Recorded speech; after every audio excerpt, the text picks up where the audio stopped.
expecting me to jump.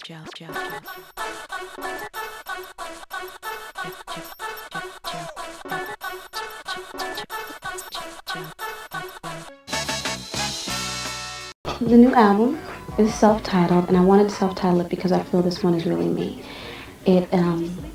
It's the Aaliyah that my fans know, from Age Nothing But a Number to One in a Million to now. That signature style will always remain, but this album is a bit more mature. I'm a young adult now, I'm 22 years old, and I think that's really evident on this album. It's got a lot of different flavors, a lot of different styles on it. We've used the hip-hop and R&B with a bit of rock on some of the songs, a bit of Latin, a little bit of jazz. So it's got a little bit, something for everybody. So I wanted to be able to please the masses. So I'm hoping that my fans are with me on this one. There are a few songs that are very dark, but that's a major part of my personality. Some songs call for a bit of power, so you feel the growth, not only just me as a person and emotionally, but even vocally. So to me, this is my best work to date, and I hope my fans agree. We Need a Resolution's the first single off of my new album.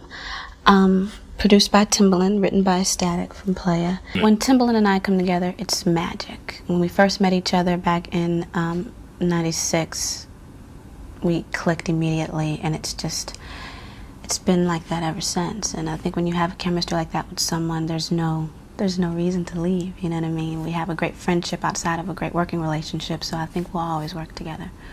And I went to the mall to shop in Michigan, and a few kids flipped out. And they were like, "Oh my God, you're Aaliyah, I can't believe it, I love you, I get your autograph." And it was the first, it might have even been the first time I was asked to give an autograph. So, of course, that was a great moment. That was the first time I really felt like, wow, I'm a star now. I first dealt with snakes when I was in Australia, and I did the photo shoot for the album. And we used 5 pythons in the shoot. And at first I was a little nervous, but then once I started to handle them, I totally fell in love with them and felt I had somewhat of an affinity towards them. I mean, they're very mysterious creatures. They live in solitude. They're dangerous, yet at the same time they're quite beautiful. And I thought that it would be an animal that could represent me on this album. So I wanted to take it from the photo shoot to the video to the album inlay and probably throughout the whole project.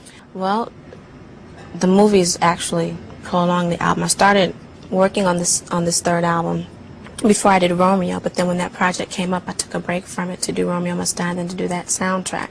So I took a conscious break before, starting to record, because I wanted to take a break for myself to rejuvenate and just get my creative juices flowing and to feel like I could give my audience my best, but then the other projects came up. So that's what really pushed the album back even further. So when I did Queen of the Dam, I decided to record the album at the same time so that I could release the album this year.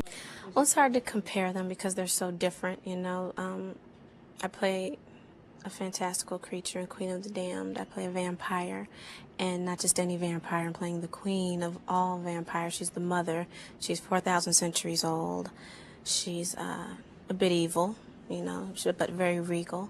So there was a lot that I had to do to really find Akasha, and I took 2 months of preparation for that. She had to have an accent, and had to do wire work because she flew, so there was a lot that went into bringing Akasha to life, but it was really a lot of fun. I don't think about, my previous success. I'm happy that the work that I've done in the past has been very successful, and all I can do is leave it in God's hands and hope that my fans, feel where I'm coming from.